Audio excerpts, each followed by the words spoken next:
The hint is in the word. It looks at behavior.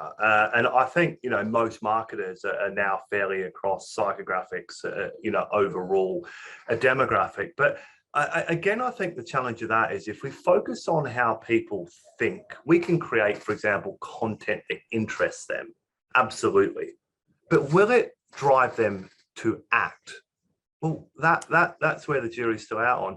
If we can focus, and I'll tell you what, Alex, is a fantastic tool for this is, and big ups to these guys, is Hotjar, where you can track the way that your customers are interacting with your website, and you can look at the heat map, so we're not waiting for them to click on something as Google Analytics requires, they require, the action. We're actually looking, it's still a behavior because they're scrolling and looking around the page. Now, they might not click on something because they don't like it, but if they're stopping and we want them to click on that thing and they're not clicking on that thing, and we can see that consistently as a trend, then we can identify there's a problem here because people are not taking the behavior that we want them to.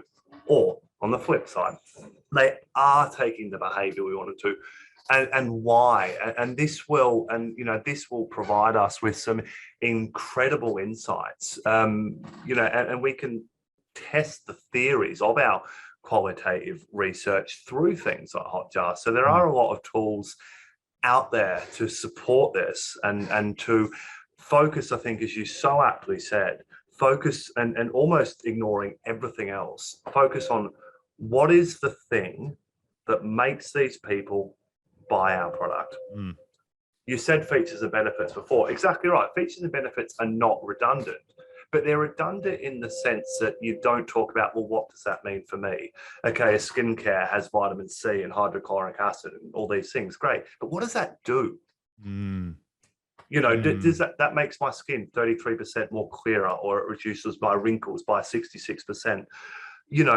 That's the thing that it's doing. That's the that's the type of thing that will, and that's not thinking, that is in that particular example, a genuine, change for that human being's life if they look more attractive in that particular example. People are purchasing something to improve their life. They're not purchasing just to spend money. I mean, maybe sometimes shopping we just like to go like I like technology, but it's because it makes me feel a certain way. It's not just because I like spending money, right?